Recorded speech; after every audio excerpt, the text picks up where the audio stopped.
This work. Okay, good evening, everybody. I'm Dan Winter, fractalu.com, fractalfield.com. Welcome back. We're starting to have fun already. So we were talking about the fact that today is Easter and the theme of death and resurrection. And actually, that famous manuscript Dan Mack mentioned, the Voynich manuscript, in terms of death and resurrection, they first thought it was a set of herbal instructions on how to commit suicide painlessly. That was an early interpretation of the famous Voynich manuscript. And then later they said, oh, wait, maybe there was more to it.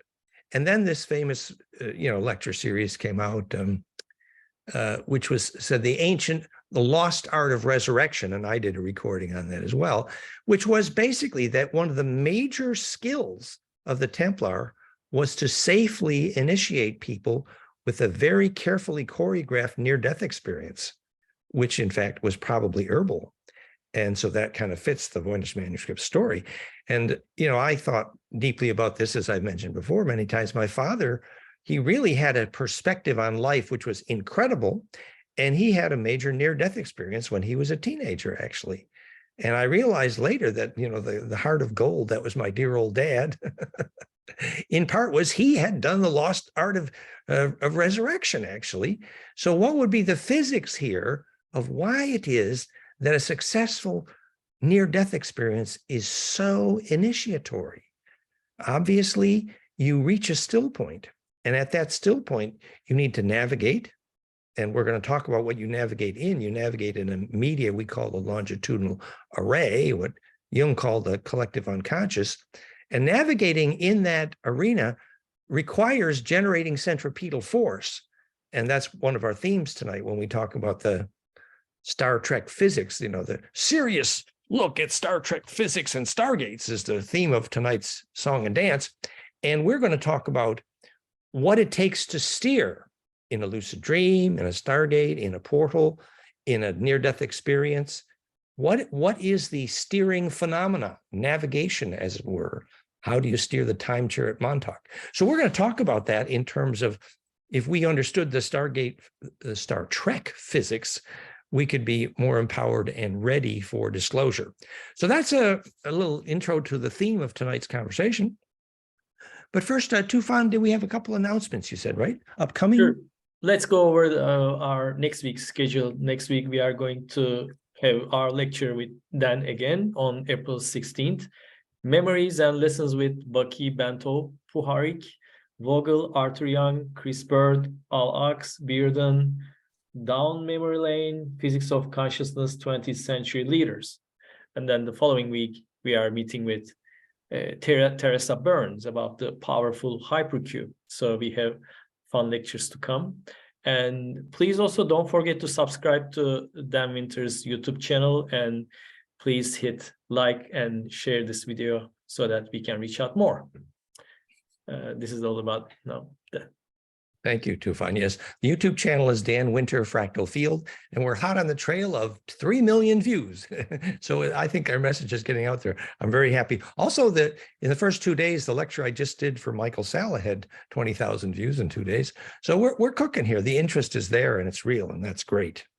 And just to say a little more about Teresa Burns' lecture in 2 weeks, Hypercube, is especially about the Ophanim Enochian and the rituals, calling intelligent interstellar living plasma, calling all angels, as it were. And their team was amazing in our rainmaking ritual this past Sunday. Tufan was here. Unfortunately, we did not get rain yet, but there were storms all over, and it's cooking. So the idea is that these plasma lines are like a family pet, the magnetic lines, the song lines that go across continents. And it can be literally a family pet where a shaman's family, having spent many generations on the same magnetic line, that magnetic line literally responds when they call it, like a pet puppy. It might be 1,000 miles long. So the intelligence of very large plasma beings has a symmetry syntax language. And that's what John D. and Kelly invoked with Ophanim and Enochian. And in my opinion, Teresa Burns and her partner Alan may be leaders on that. And that discussion is at goldenmean.info/ophanum. So we're delighted that Terry Burns will be back with us in 2 weeks from today. And next week, yes, I'm doing the down memory lane. I was sort of the Forrest Gump of the physics of consciousness movement 30 to 50 years ago, and for some reason kept bumping into, or I was friends with, all those people, Andrea Puharich, Marcel Vogel, Ben Bentoff, Bucky Fuller. I knew all those people and had lots of fun and many stories to tell. And we're going to tell a few of them next week. So down memory lane with the famous people. Okay. So tonight's conversation, we've talked about the physics of the Star Trek future a fair number of times, but tonight it's going to be quite a different approach. Tonight, here's the approach. Recently even, Elena Danaan, whom I've been working with a long time, and we were speaking together again in a couple months in tours near Paris with Elena and Jean-Charles Moyen and Chris Sisson, another conference there. So Elena recently and previously had said, well, she's talking to Thorhan, who is her guide, and they said, well, when are we going to tell these Earthlings, when can we do full disclosure? When are we ready for full disclosure, as it were? And, the Galactic Federation and others keep saying, well, they're not ready yet. And we're over here saying, what? We're not ready? Why? Why ain't we ready to know about our ET community? Hello. And I have a little insight about that I'd like to share. Here's a major reason I think we're probably not ready. Let me give you a clue. Remember when in the famous movie, South African shamans, called The Gods Must Be Crazy. So the airplane flies over and they drop a Coke bottle, and the indigenous people spend, many months trying to return that Coke bottle to God. Okay. Well, I don't think they were ready for airplanes yet. And they said,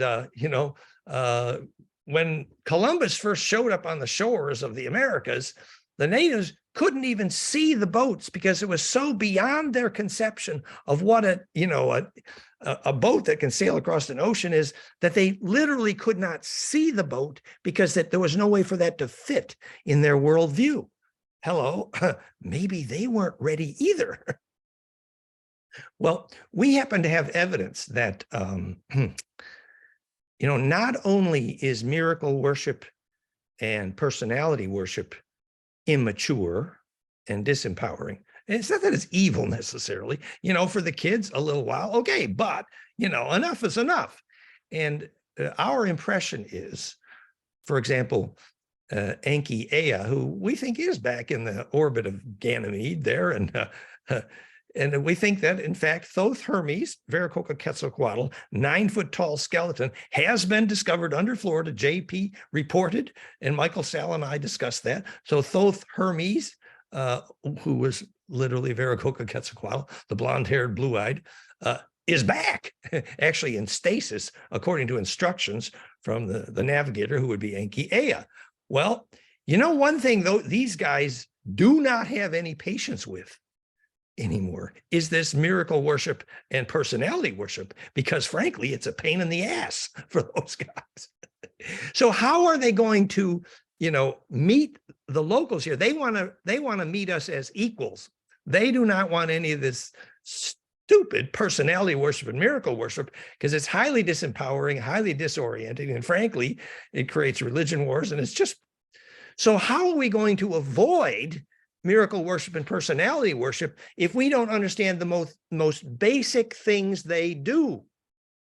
And that includes portals, stargates, bilocation, and actually propulsion, interstellar propulsion that is at warp speed. And so all of these things, to us, it's literally a Coke bottle from Gods Must Be Crazy. And until we're ready to have the conversation with some reasonable intelligence, no, they can't talk to us. Hello.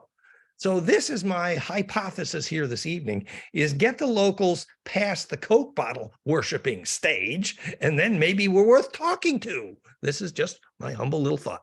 So with that in mind, I have prepared a little song and dance for the evening. I hope this is entertaining.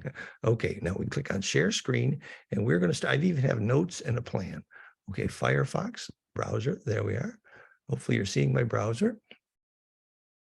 So first, as part of the announcement, yes, there's a preview of my new book, Planck Fire, Perfected Fractal Charge Collapse, Cause of Gravity, Consciousness, Life Force, and Negentropy. The preview is at planckfire.com. And you can even see on the back cover, Dan Winter, when fields turn inside out recursively in golden ratio fractality with Planck as the centripetal black hole, connection to longitudinal scalar EMF gravity waves, as we proved does hydrogen and brain waves during bliss, that negentropic charge collapse implosion is the cause of gravity, consciousness, and life itself. So there you have it. That is the little announcement. Supposedly, this is serious enough science to convince the serious physicists. Okay, so that's the preview announcement of my new book, Planck Fire, because it's the phi ratio from Planck that creates the centripetal force, which is the charge collapse, which answers the question. Scientists have agreed charge collapse is a cause of gravity. Science has agreed charge collapse is a cause of consciousness. What they don't know is the cause of charge collapse. That is the question we now answer. Okay, hopefully that's an introduction to a happily ever after. So, but the entertainment I prepared for tonight. First, I want to introduce you to a very old friend of mine who unfortunately has passed, and his name is Lou de Bourbon, which is the French royal line, and his partner, Barbara, we would like to honor here. So Lou de Bourbon, and I'm telling this story for a reason. Lou de Bourbon developed a technique which is called Octa Yoga, and you can read about this at goldenmean.info/Octa Yoga. And what Lou did was he was learning to move his dantian, the solar plexus, in a figure-8 motion. The figure-8 motion is, he called it caressing the facets of the diamond. And so basically what he's doing with this figure-8, these are his models of the figure-8, and he called it a diamond for the following reason. Now I'm going to turn off the screen share so you can see the little model here. Stop sharing. So this is a double Dorji. Now, if you look at this, you see that there are two perpendicular figure-8s here. So you have this figure-8 here,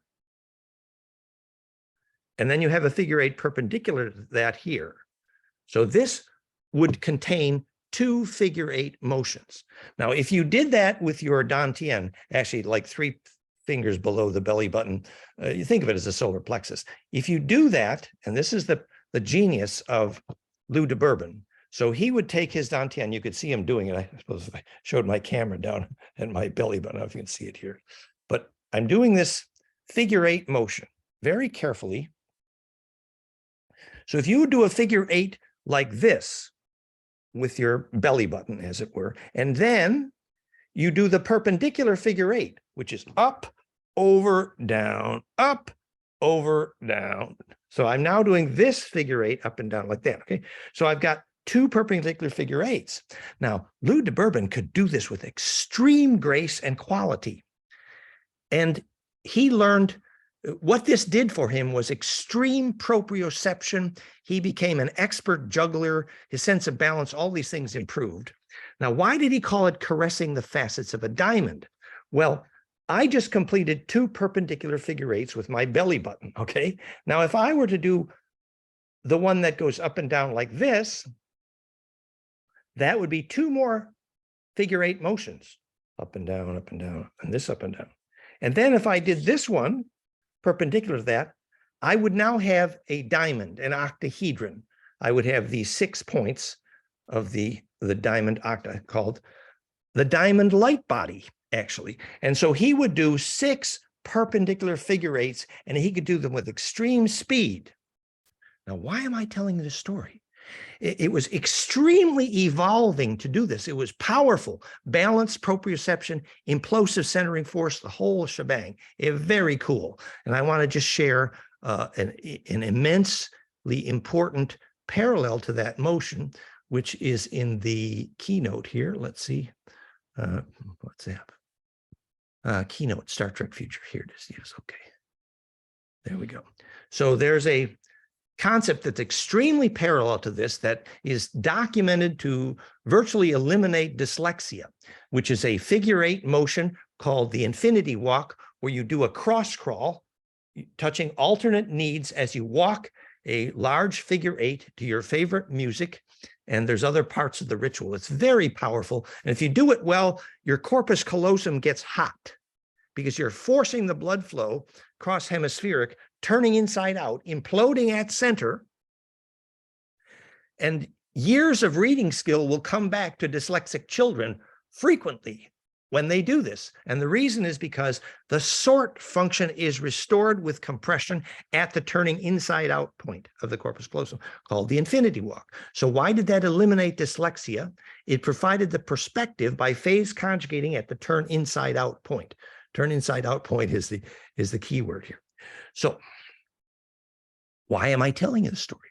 Well, the plot thickens. So some years later, I introduced someone that I did lecture tours around Europe with many times, Ananda Bosman. I introduced Lou de Bourbon to Ananda Bosman, and Ananda Bosman began teaching this all over Europe, many years. And then he evolved this, and he called it the trinitization of the diamond light body. And he would first do it with the solar plexus, and then he would do it with the heart. Now I'm turning my heart inside out in 6 perpendicular figure-8 axes. And then he would do it with the crown chakra. Now I warn you, I've tried it with the crown chakra, and I feel it's so powerful, it's dangerous, actually. Even if you're just doing 1 figure-8 with your crown chakra. Let's see if I can do it. It's very disorienting. But if you develop the skill, it can be very powerful, but it can be very disoriented. It can be very implosive. Now, why am I telling you that? Well, shortly after Ananda Bosman began doing this 3 figure-8 motions, first with the solar plexus, then the heart, and then the crown chakra, shortly thereafter, in front of many witnesses and documented witnesses, he disappeared on stage. He literally disappeared. And there's proof. And he's been teaching. Now, interestingly, Jean-Charles Moyen, when his brainwave cascade did that implosion and he turned inside out, and from one eye, he saw where he was, and the other eye saw where he was going, and he bilocated. Now, there are numerous stories, and to finally agree, we're not mentioning names here, but there are numerous stories. There are stories that people who do the tetrahedral fire breath, and they're visualizing the 2 opposing tetra spinning around the aura, which is cubic, tetracubic. And remember how you phase conjugate with lasers, it's called a Q, 4-wave mixing.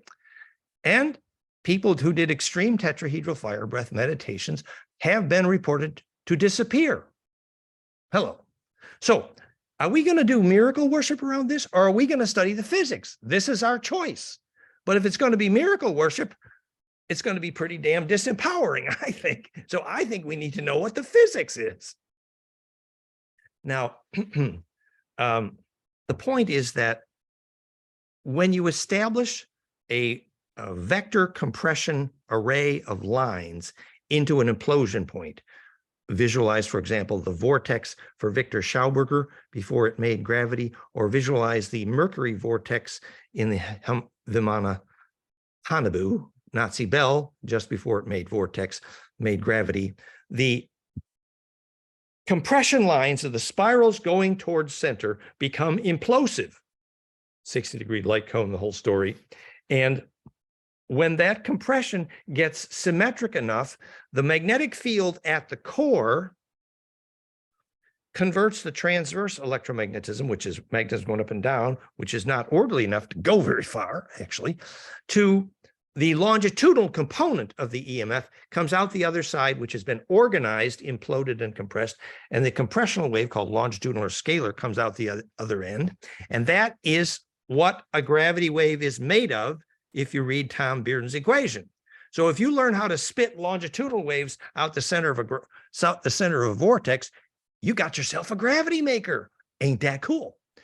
So what makes the gravity is that implosion of charge through that center point, which does what's called impedance matching into the longitudinal array, which means effectively that the nodes of the compression points of the longitudinal array then are able to support and embed and distribute. Now that sounds a little bit abstract, and so we have some slides around that. Basically, what we want to learn is, what is it about, quote unquote, inhabiting the array, which is to say, entering the array, which requires compression. For example, we've talked many times about successful death being an electrical black hole, and that if you don't do compression well, you don't die well, and that death visions are electrically contagious. We'd like to know why. So the collective unconscious requires compression to enter it. But if you get the compression right, then the kids who are seeing without their eyes suddenly start seeing their ancestors. There seems to be a connection between the longitudinal array, clairvoyance, and successful compression, which happens when the kids seeing without their eyes get golden ratio brainwaves, implosion. John Charles Moyen, just before he bilocated, got golden ratio and octave brainwaves, but much more coherent. So the compression enables you to connect to the array, and the array is everything. The array is basically, it's basically the longitudinal waves, call them gravity waves if you like, or call them scalar waves. They only bounce and exchange inertia with transverse at compression nodes in an array that looks like this, literally. The Earth grid is dodecaecosa for that reason, because it is charge distribution efficiency for longitudinal EMF. So just take a practical implication for this. It has been widely reported among the extraterrestrials, the advanced ones, when they're setting up a Stargate portal, do they do it just anywhere? No. They always go to a nodal point in a natural array, because where there's a tendency to have implosive compression magnetically, setting up your Stargate portal is much more sustainable and much more embeddable and much more efficient. Or think about John Charles Moyen. Now he's documented his bilocation. He almost always went to the beach. Why? The longitudinal node was stable there. Or when he went to the Ark in Japan, for example. So these stasis points in the array, for example, where the 9-foot-tall body of Thoth Hermes is under Florida, as JP and Michael Salla have discussed, and I think they're probably right. Enki basically said to his support team, and Lil was really making a mess around here, Yahweh, he said, well, you know, he had to get the hell out of here, but his support team went into stasis to be ready when, and the when is now. And the now is when we understand enough to make use of this information. Like, what is a stasis node? It's a compression node where negentropy, where entropy is disabled and negentropy is enabled, similar to Theraphi. So this gives you an idea that if we understood how you enter and inhabit and navigate within the array, then you can understand stargates and portals, and you don't have to be worshiping gods and Coke bottles. And then you can navigate in the lucid dream. Oh, then you can navigate at death. Then you can navigate at Montauk. You know, so what does it take to navigate in that array? Visualize Guild Navigator in Dune floating in a tank of gold powder. Is that a super dielectric? What does that mean? So other examples of navigating in the array include Montauk. The Draco at that time, his name was Charlie. I think I knew the people there. They only abducted the teenagers who could lucid dream because they were the ones that could steer the time chair. And what did they call that? They called that a time empath. What does empathy have to do with steering? Hello, everything. We still said this 1,000 times. We'll say it one more time.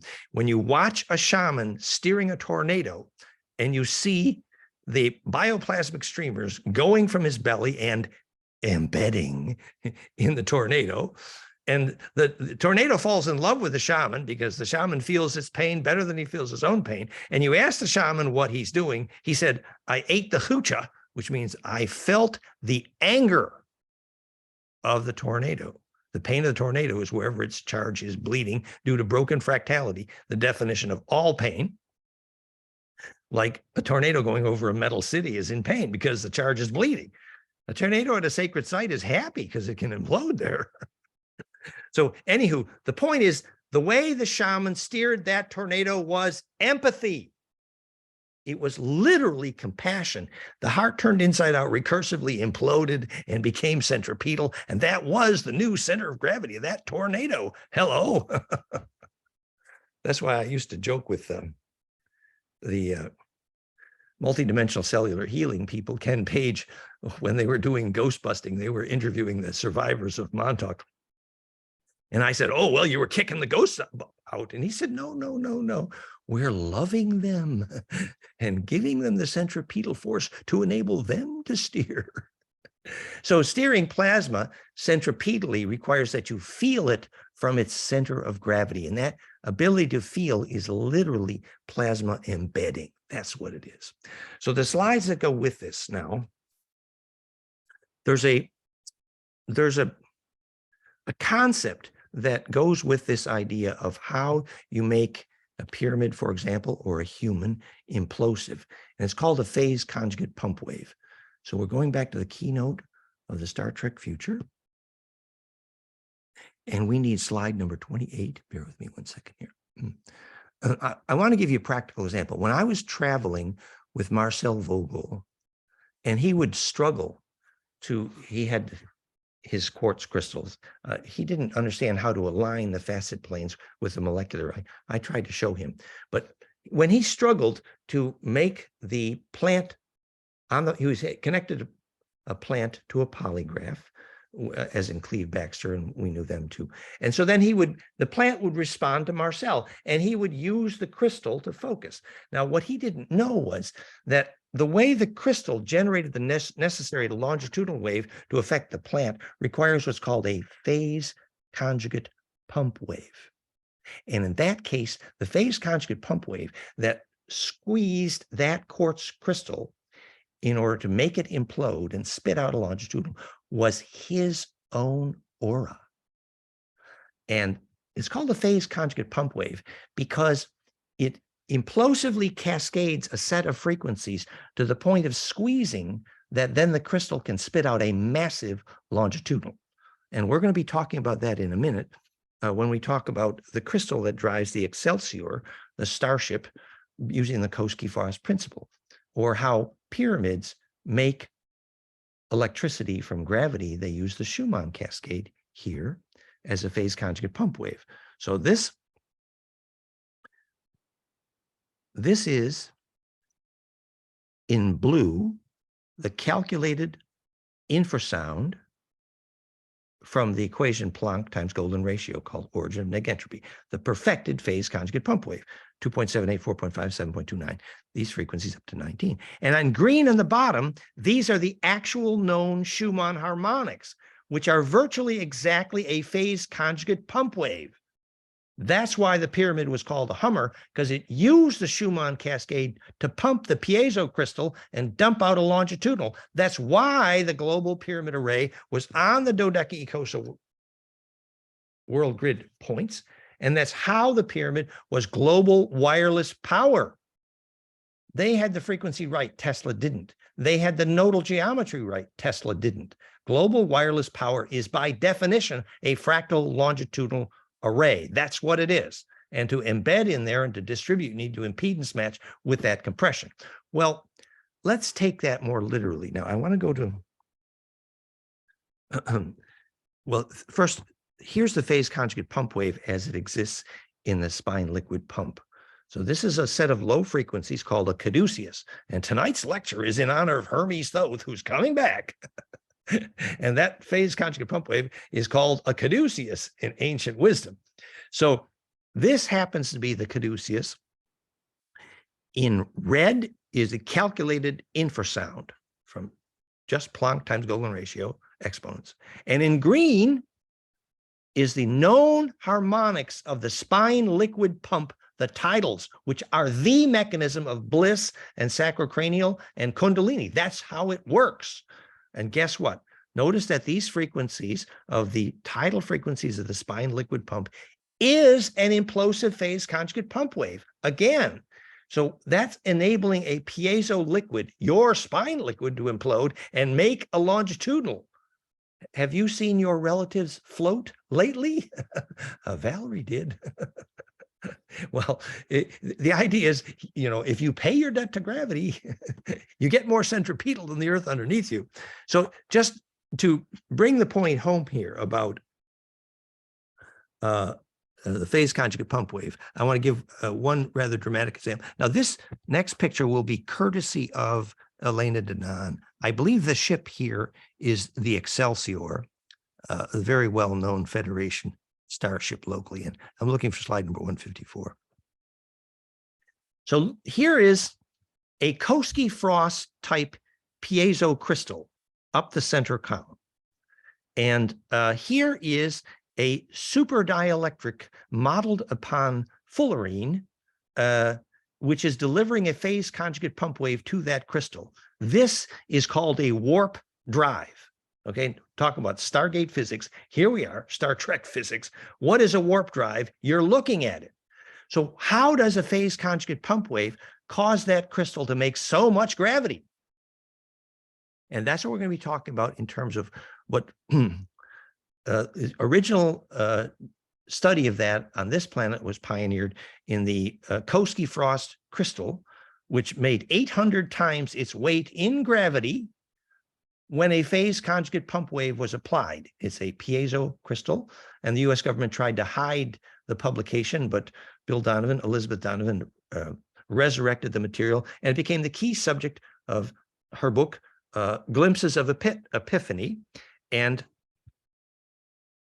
this is the phase conjugate pump wave being applied piezoelectrically to this massive crystal, which generated, it says its lift to weight ratio was 800 to 1. Now, I'd like you to be able to visualize for yourself. And by the way, you can read that book, thanks to Elizabeth Donovan, formerly Bill Donovan, at fractalfield.com/propulsion. You can read the book. The details are there. And Elizabeth is an absolutely genius physicist in our view. But you need to be able to visualize for yourself how that works. Stop the screen share just one moment. So if you take a piezo crystal, literally a helix, this is shades of Scotty saying, the dilithium crystals are going to explode, Captain. Well, the dilithium is actually a name for lithium niobate, which is a super dielectric piezo crystal. It's helical. The reason it's piezo is because when you squeeze the short axis, the belly, that stricture, actually, let's put it another way. If you apply pressure on the long axis here, you will find that there's a slight change of diameter on the short axis. So literally, mechanically, the long wave, the long axis here, is coupled to the sides, which shrink slightly. So the ends move a lot, and the sides move in just slightly.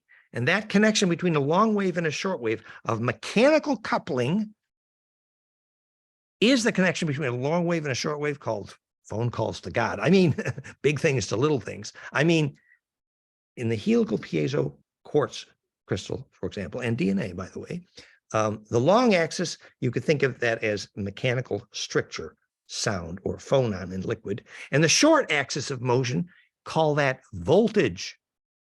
So the mechanical connection of voltage, electrical pressure, to phonon, mechanical stricture, sound, connects a longer wave to a short wave very efficiently, very mechanically. Like, how do you want to make phone calls to God? Well, you got to climb the ladder of frequencies. How do you do that?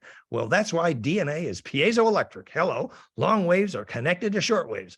And that's why your bliss, low frequency phonons, cause your DNA to braid recursively and implode, and the plot thickens and the DNA turns inside out. You get the flavor that's called getting a soul. You spit out some longitudinal, which is the moment you can lucid dream and do all the fun stuff, including take memory through death. And until we can teach our kids the science of what it takes to be and make a soul, our governments are in big trouble.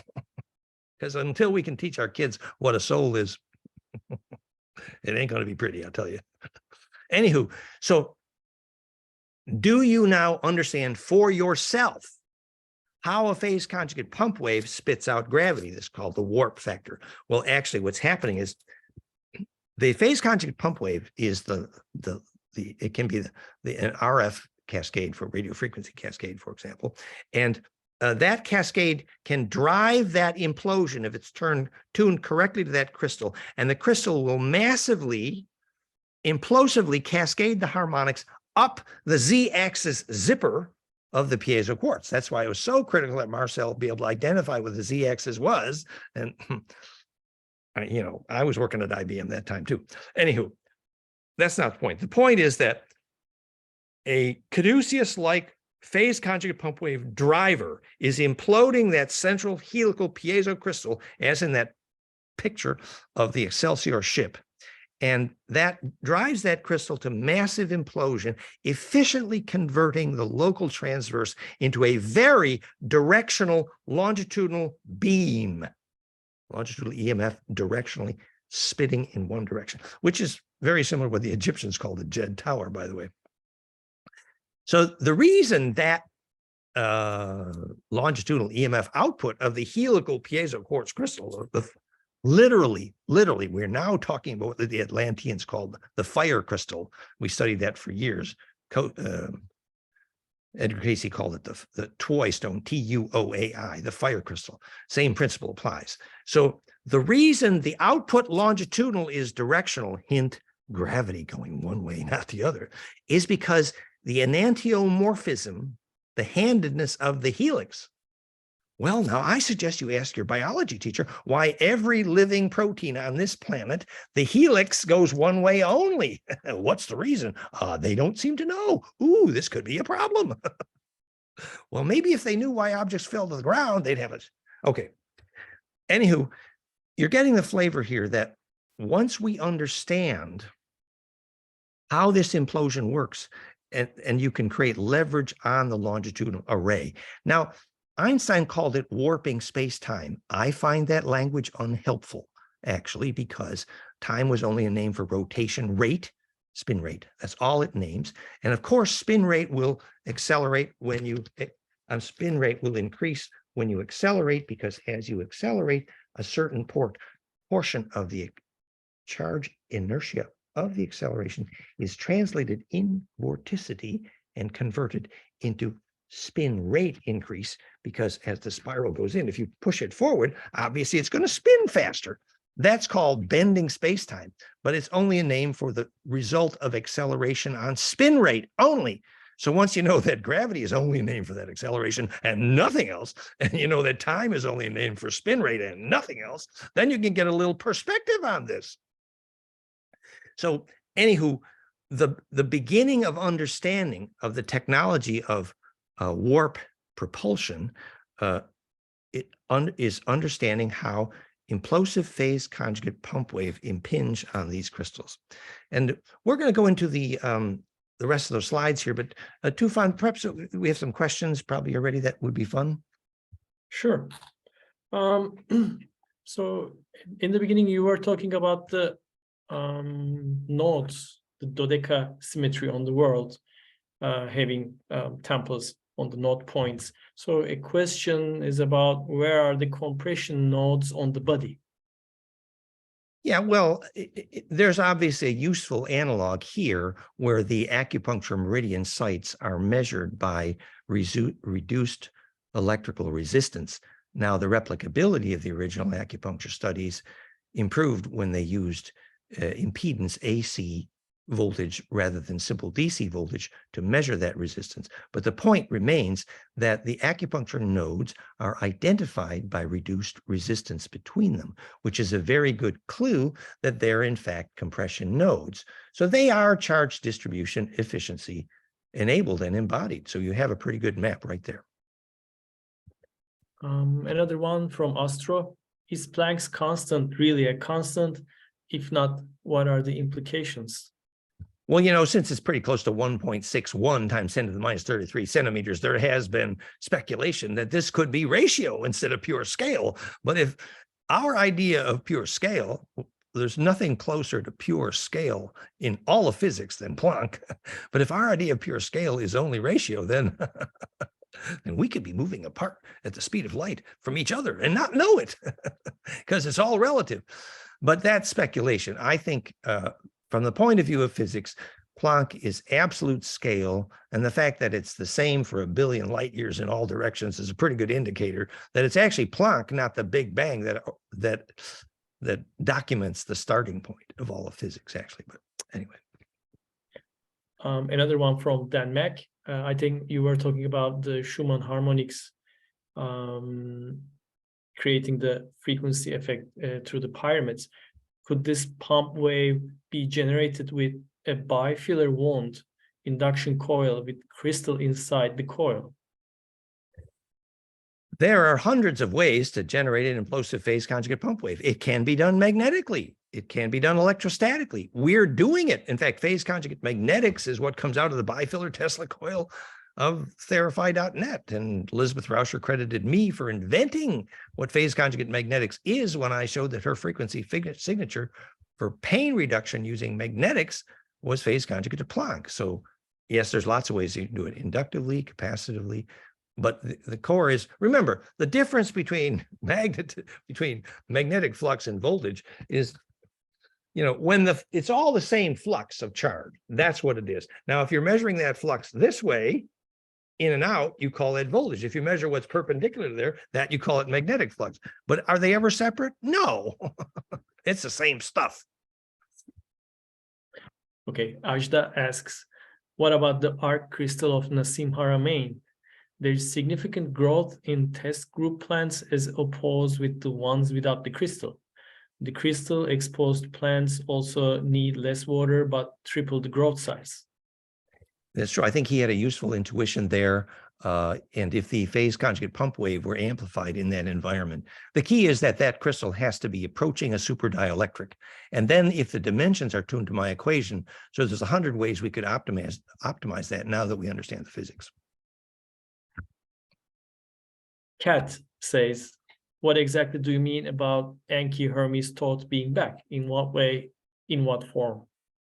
Well, I recommend Elena Danan's book, The Cedars, and I've been working with Elena from some time, and I think she's probably right that Enki, who is really, his real name is Ea, for whom Earth is named, he really had to get the hell out of here when Enlil Yahweh was making all that trouble with the Nebu. But after the Galactic Federation was able to eject the Nebu Gray Draco from the solar system temporarily, they will probably be back. We need to be ready.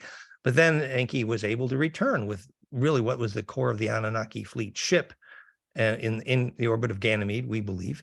And he's back. He said he came back to bring back the Adam Kadmon. We know that is the DNA recipe for how to make a soul effectively, which is the lesson we're learning today here. It's literally that lesson.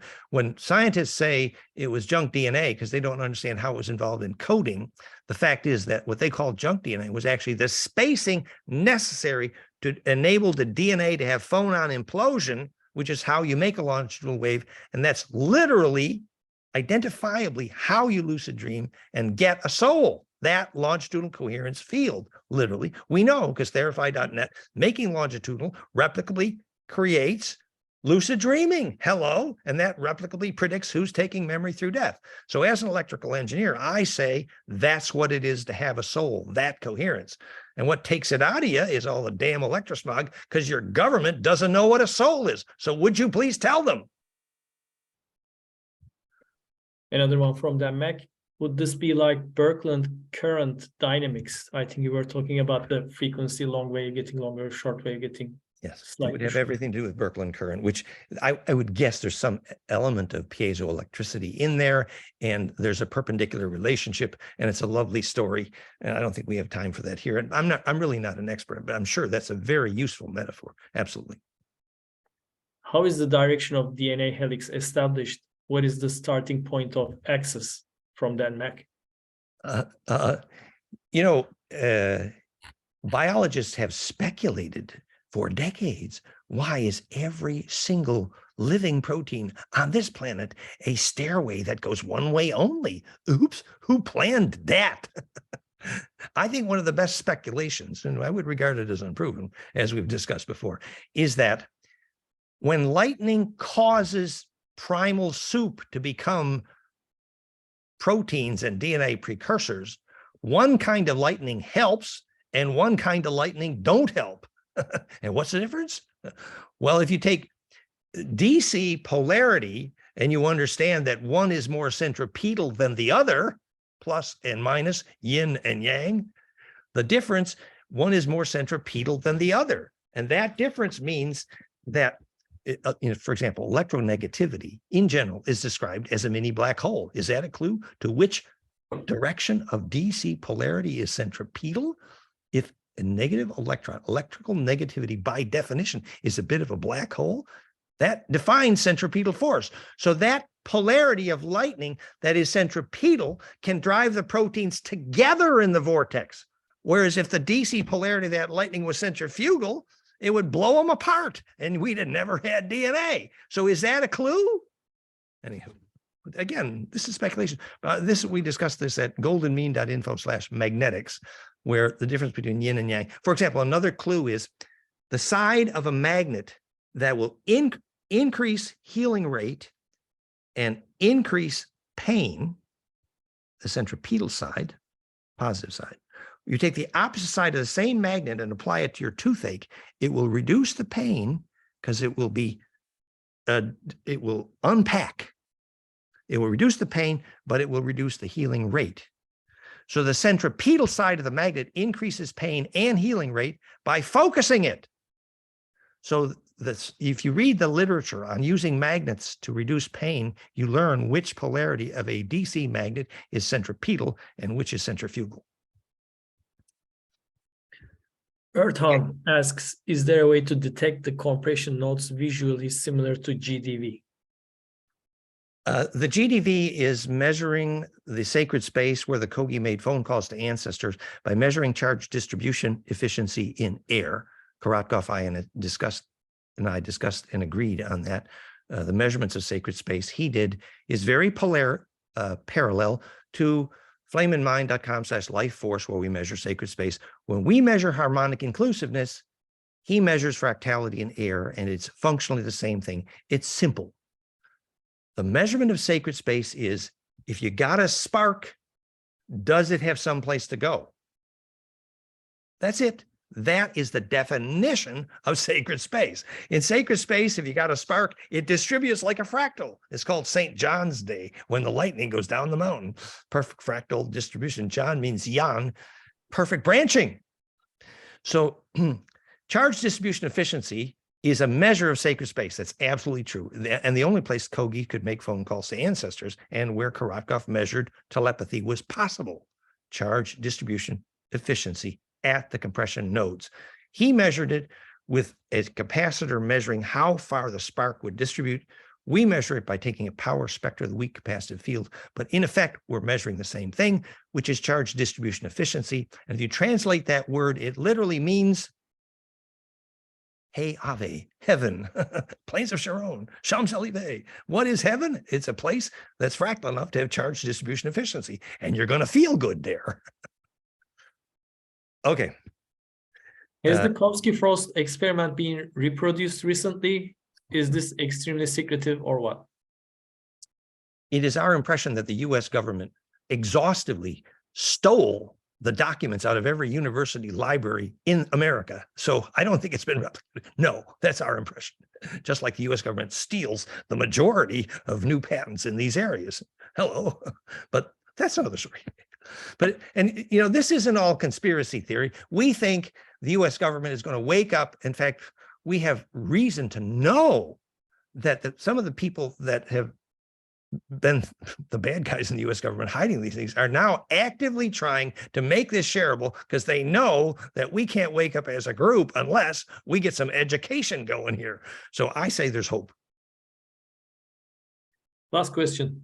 Adam asks, would the warp drive be used with a natural Stargate, or would it be for moving quickly through local systems?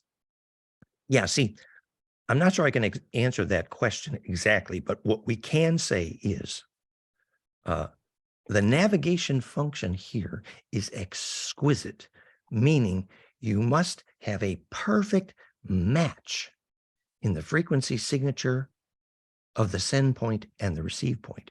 And that is normally established by the Stargate itself.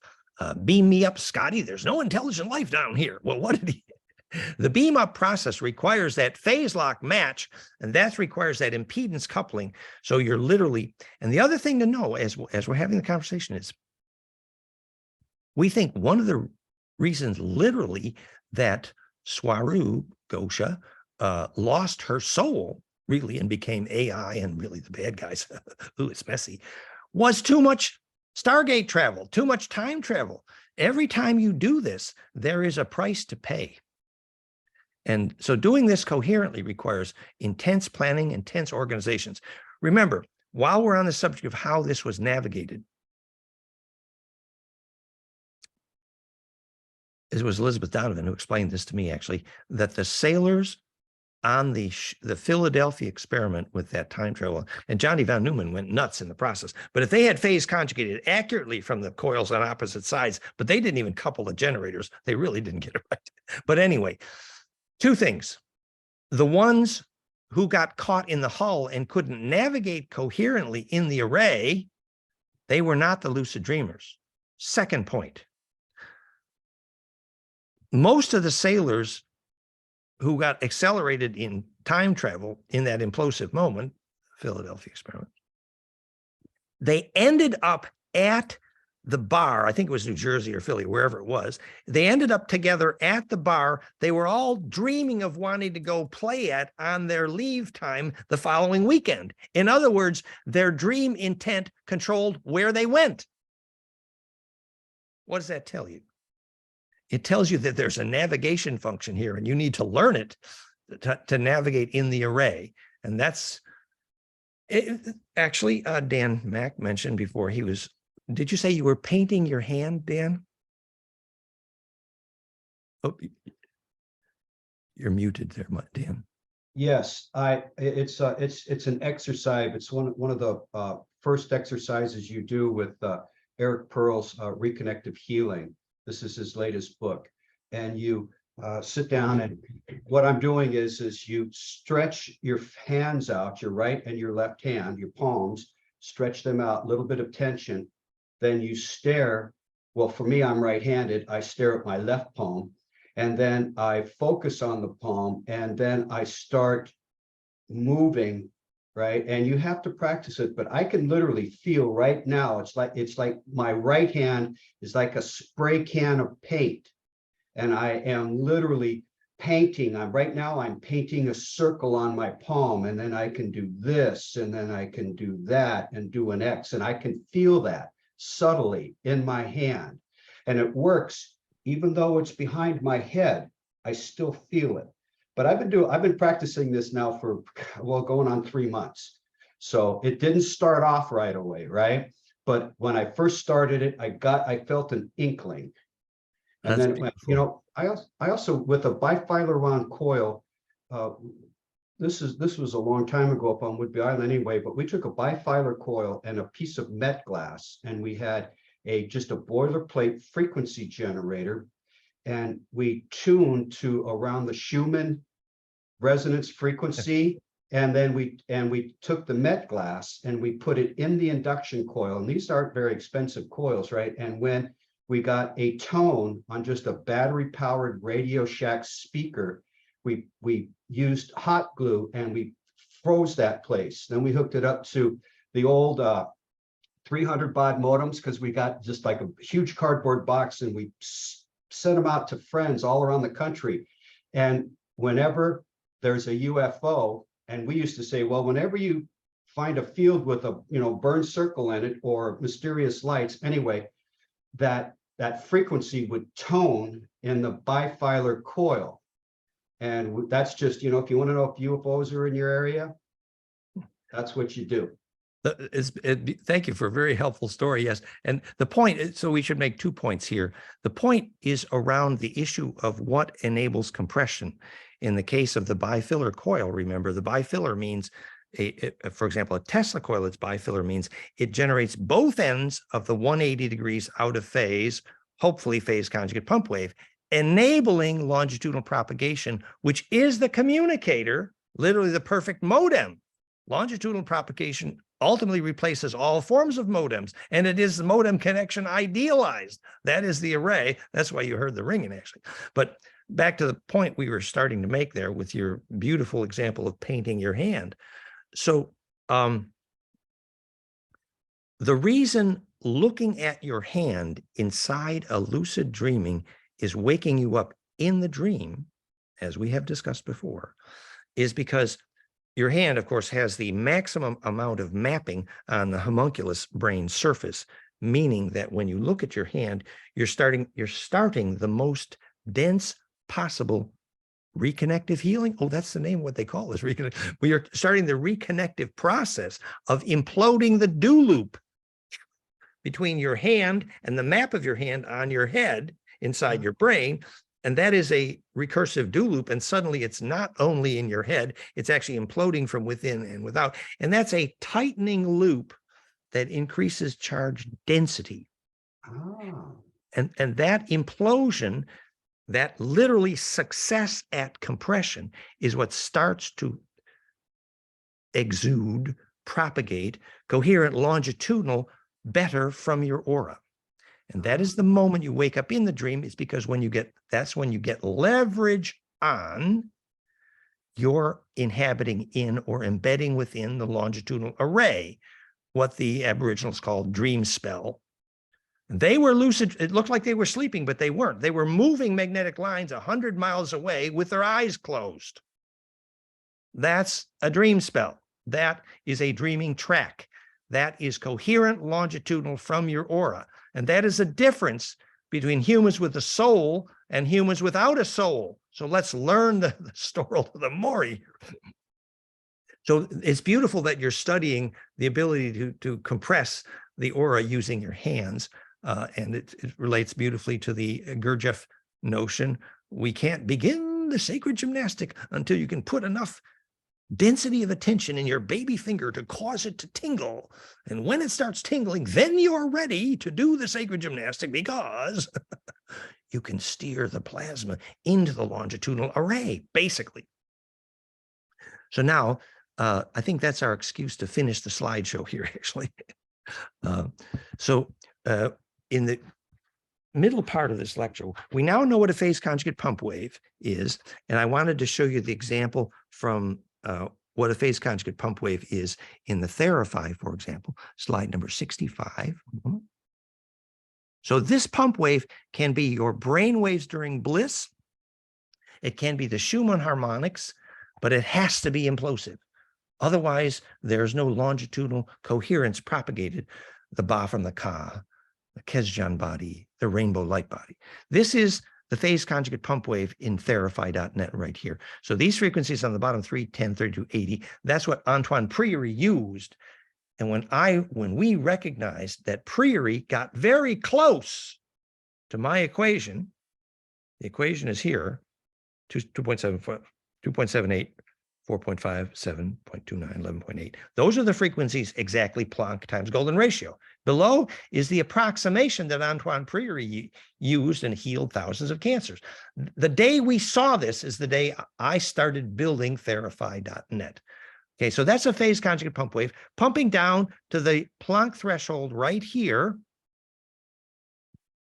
As I say, this is the Planck dimension. And this is the logo of the Medical Association, but they don't know what their logo is for. Oops. It's a caduceus because it's a phase conjugate pump wave, and it's healing because it's negentropic. And yes, it will have dramatic effects on plants.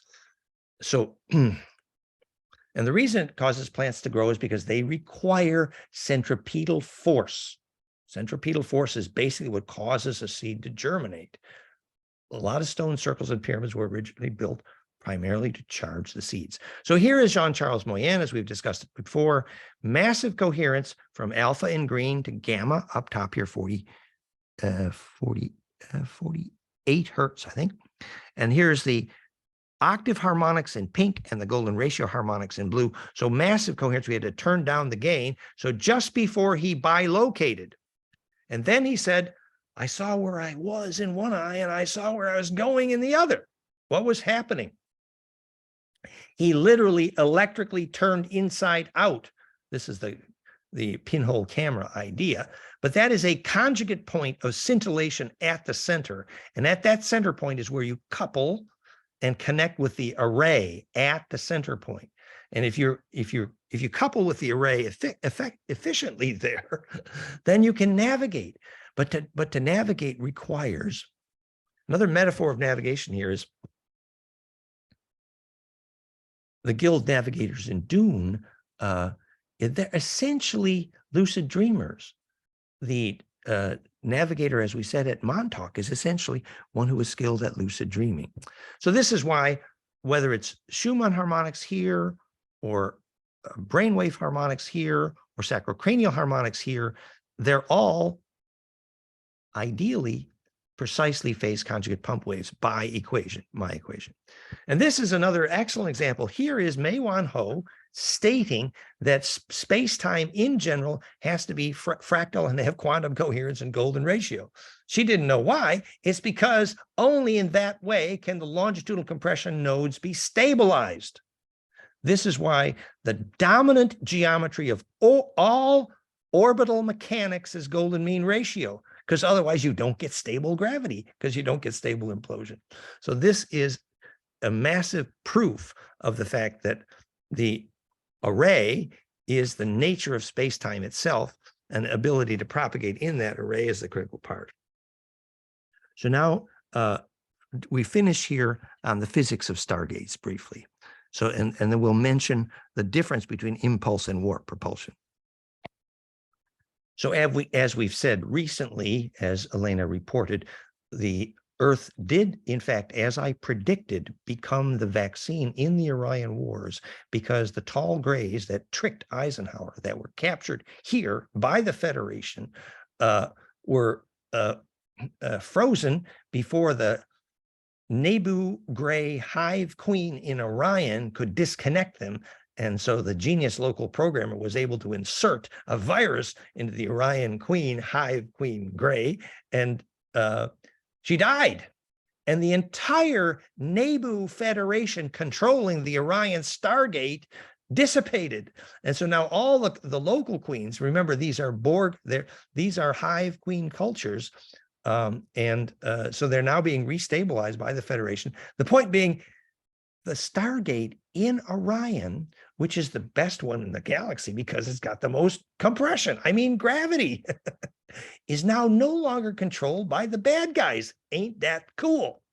And so this was called the trapezium in Orion. This is an example of the really high leverage stargates. And this is how it works. It's double light cone, literally. Metatronic orotronic vortex cross.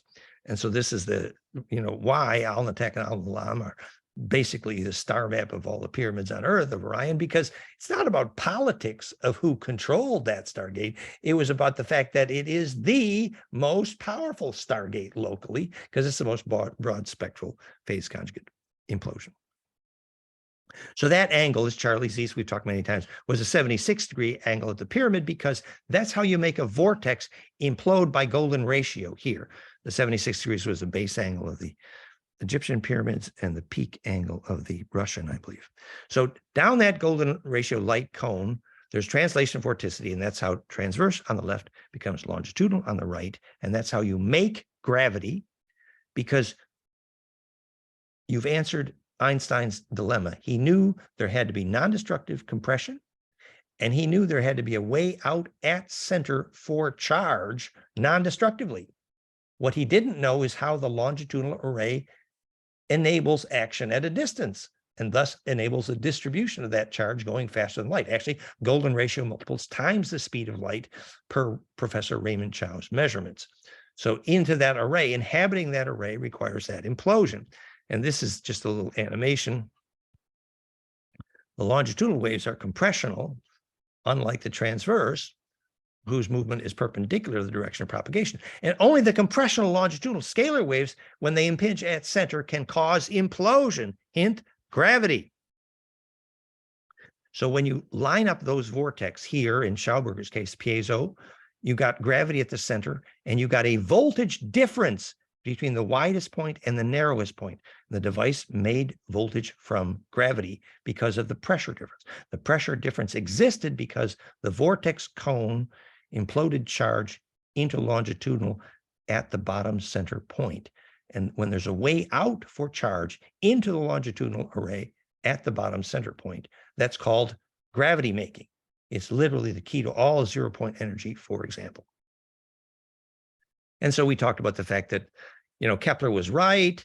The geometry of the solar system is a nest of platonics, but the reason he's right is because the nest of platonics is golden ratio based, and golden ratio is the way to make and stabilize gravity.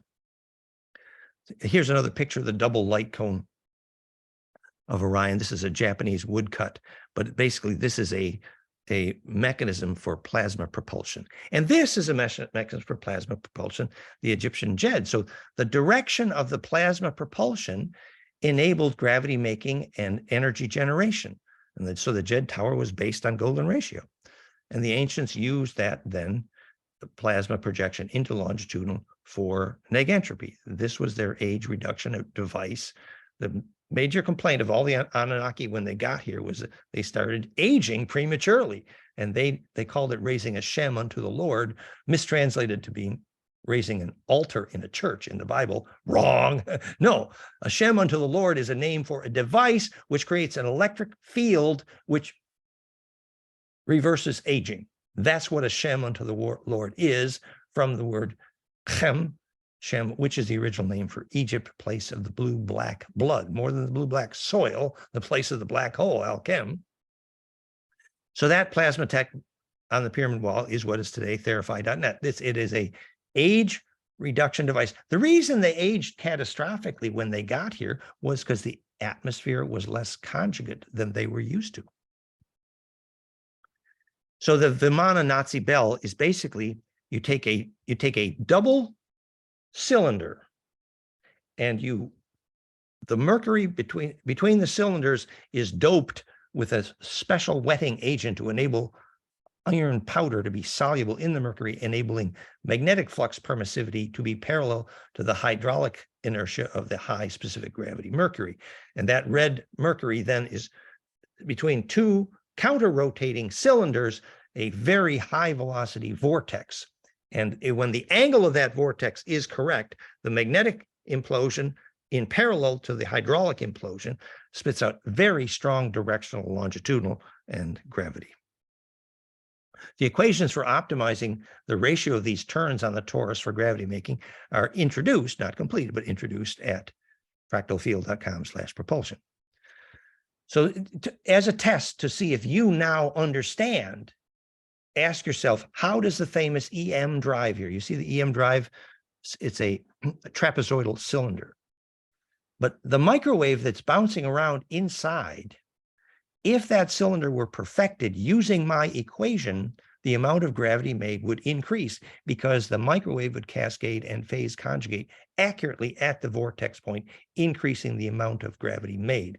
So the dimensions and the frequencies all need to be optimized by Planck times golden ratio, my equation, and you could increase the amount of gravity you made with the EM drive. And that's an example of understanding why objects fall to the ground. And I think the people who built that originally didn't know why objects fall to the ground and therefore couldn't optimize. Oops. So the pyramid was called a hummer because the phase conjugate pump wave was causing it to hum, and that would be implosive, and that would spit out longitudinal and become a global wireless power array. So the reason the pyramids were at the tetrahedral latitudes was because you needed a phase lock.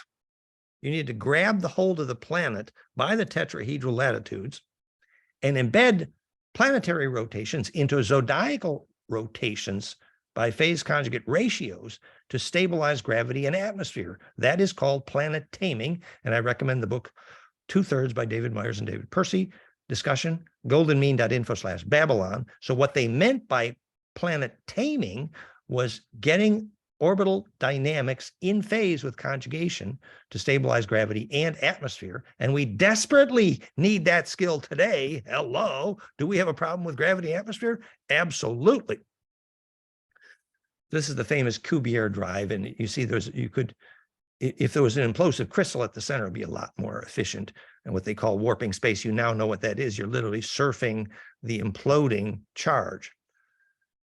And the phase conjugate pump wave that's causing the piezo crystal, in the case of Koski frost and the warp drive and the lithium niobate, basically implodes the perpendicular axis. So on one axis, the short wave of motion, which would be the narrower axis from side to side, is voltage. And on the other perpendicular plane of that crystal, if the facet planes are accurately aligned with the molecular planes, which Marcel Vogel didn't understand, then the phase conjugate pump wave could, in fact, implode longitudinal from it. This is just a study of the extreme efficiency of lithium niobate, which we think in Star Trek was called the dilithium crystals. So nearly 10 times the piezoelectric efficiency of the alpha quartz used for Koski frost. So you could optimize this. And then there's a whole implication here for carbon nanomaterials, which are phase conjugators. And when you rotate a phase conjugator, you make gravity. Look at the pictures of the spinning ping pong balls of nanomaterials making Keshe's car float, and get a clue. Okay, so what does warp mean? Warp essentially means the implosion of charge through the vortex of phase conjugate implosion is causing acceleration along the axis of that charge implosion, literally fractality causing gravity. Okay, my voice is starting to give out here. I'm going to turn off the screen share. The final point I'd like to make is the immense parallel between learning how to navigate in a dream and learning how to navigate Star Trek propulsion. These concepts are intimate. The guild navigators in Dune were basically lucid dreamers. The time chair empath at Montauk was basically a coherent lucid dreamer. What is a lucid dreamer? One who can steer their longitudinal. You know, the advanced starcraft they make on Aldebaran, there was a raid on Aldebaran at Montauk. I knew the boys. And they came back in a DNA-based craft, except it had a virus. It was messy. But these craft are steered by your aura. Meditate on what that means. Would you be able to steer if a beehive was swarming? There's a question. Okay, that was my happily ever after. Do we have any more questions? We have a few questions then. First one, is your team working on a handheld Terafy type device? We have a beautiful new device, piezofire.com. And Tufan's lady had an amazing experience with that, which is literally you got two profound piezo oscillators with profound superdielectric shungite, and you phase conjugate pump implode that. It's not even expensive, and you can do amazing pain reduction. Valerie had experiences. So we have some handheld devices coming out, which are going to be incredibly powerful and small and inexpensive. Piezofire.com coming soon. Malena asks, Dan, are you aware of Ashay and Nadine's Voyagers books? Voyagers Volume 1, The Sleeping Abductees by Ashay and Nadine. You know, I think her first books were actually useful. And then when she married the other guy and dumped her friend, kind of downhill. Later, then she profoundly pronounced that the golden mean was evil. I don't think she got that right. No, unfortunately, I think there's an extreme ungroundedness in some of the later material, but that is a superficial comment because I have not studied her recent stuff. But I think the early stuff under Anna Hayes was actually useful. That's my humble opinion. Ajda asks, I have recently been in a bee museum. They were telling the story that the British Queen had her bees and they followed her. Would that be because she was infested with hive draconian entity, or is all this just anecdotal amusement?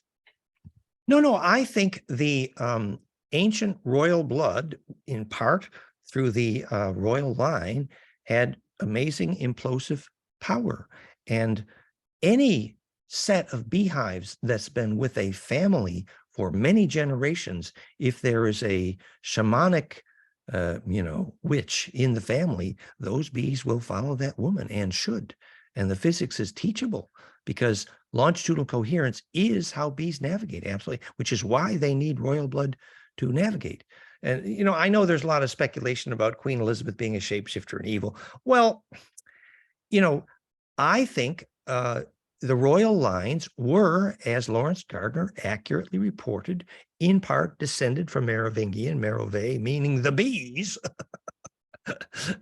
and so it's not all evil there. Yes, Humpty Dumpty couldn't put the egg back together again. And the Dracos who massaged the royal lines of Europe for 1,000 years like they were show dogs, they couldn't make a soul either. But that doesn't make them all evil. No, they're trying. And yes, there's greed and there's negativity in there. But I wouldn't just superficially swallow all the conspiracy theory. No, I think there's some real possibility for good intent in those families, and there's some horrible greed in those families. But I just don't follow all the conspiracy theories. But to make the point, I think if a beehive follows a woman, that is a good report on the genetics of that lady. Actually, that would be my comment. Drunvalo Melchizedek was teaching that the inner jet-like construction inside the Great Pyramid was to annul the negative spiral, but to reinforce the light positive spiral that derived out of the Earth nodal point underneath the pyramid. Can you tell more about that idea? Well, that's a less physically accurate description than simply saying a pyramid is a gravity diode. What that meant was it was a one-way gate for charge to implode into the longitudinal array, which is how you describe a gravity diode. And yes, that could create and should and did create more negentropy in our atmosphere, and specifically was designed to stabilize our atmosphere after a last great major, probably lesser dryad was related to what it was designed to fix, where many planets in the solar system, including Mars, lost their atmosphere. So yes, they needed to fix it. Dan Mac, is there any more information on the electrical device in Brazil? I saw some reports on that, but I'm not competent. It was very interesting, and I would like to study it more. I think there's probably some parallel, and this is mostly a guess here, between recursive inductive reactance. For example, when Bedini made over unity batteries, he was basically making implosion in the invert inductive reactance of what a battery is. Battery is an invert inductor. And if they're tuned correctly, that can be done implosively. And that would definitely be over unity and should be tuned by my equation. But this is, in terms of Brazil, it's the device itself. I looked at it a bit and I would like to study it more. Actually, our expert, Elizabeth Donovan, would probably have more detailed comments. We could introduce you to that group. Then what was the web address of PiezoFire? Piezofire.com is registered, but it's not, the description isn't there yet. The reason is we've had some amazing pain reduction and pain reduction, dramatic. Valerie had, and Tufan was there. But Patrick seriously wants to do more testing first. So piezofire.com is registered, but the description is coming soon. All right. Last question. Elena Dinan warns of astral travel. What separates that from lucid dreaming? In my view, astral travel and lucid dreaming are quite similar. There is a gradient of coherence that you take with you when you longitudinally propagate. For example, in the book, that was the Last Temptation. It was the 9 Faces of Christ, I think. So the first time the lucid dreamer goes, he could take his vision, but not his smell, for example. And so what you realize is as you get more practiced in your lucid dreaming, you take more organs of perception with you, which is excellent practice for dying. And so clearly there is an evolution in the amount of density you take with you in the plasma body you take in the lucid dream, and what's called astral projection. Projection is one step on that ladder. Incidentally, Monroe Institute was scared to death when we showed him golden ratio, his plasma projective, because they said it blew you out the top of your head. Well, yes, it could be dangerous, but it's a powerful tool. So the difference is learning the science. Thank you, Dan, for your time. We have finished the questions. Very much appreciated. Well, that's good. I hope we had some fun tonight. My voice is kind of giving out, so I have to say goodbye shortly. But just to review, have we actually learned a bit about, when they show up, if they show up in a metal craft, they're from the wrong side of the tracks. It's not good news. But if they show up coming through a Stargate through the heart of the sun, then you should talk to them. Well, this is an introduction to Stargate physics. We don't need miracle worship and personality worship. We need the serious science of evolution of consciousness in order to be part of the extraterrestrial, the Star Wars, Star Trek community. And that's what this is about. So thank you very much. Blessings, everyone. Thank you, Dan. Bye, everyone. Bye. Thanks, everyone. Thank you, See Dan. you all next week. Let's be a shareable wave. Blessings. Blessings. Bye-bye. Bye.